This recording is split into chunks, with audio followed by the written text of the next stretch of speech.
50,000 की इनामी शाइस्ता परवीन के हटवा आने की सुगबुगाहट पर फोर्स बढ़ा दी गई है। बालगृह से छूटने के बाद अतीक के दोनों बेटे रिश्तेदार अंसार अहमद के घर पर हैं।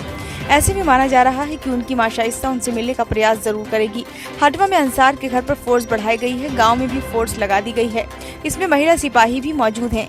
इसके अलावा थाने और कंट्रोल रूम की गाड़ियाँ भी दिन में गाँव के कई चक्कर लगा रही है।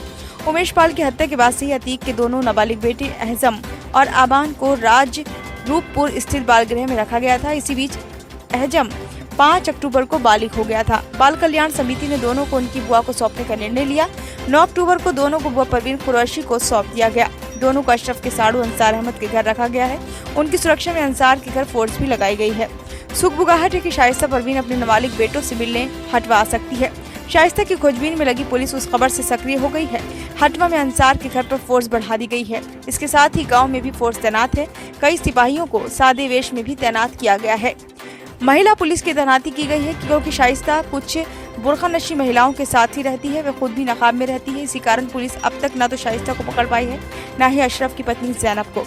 अंसार के घर आने जाने वाले सभी को पूरी जांच पड़ताल के बाद ही अंदर जाने दिया जा रहा है।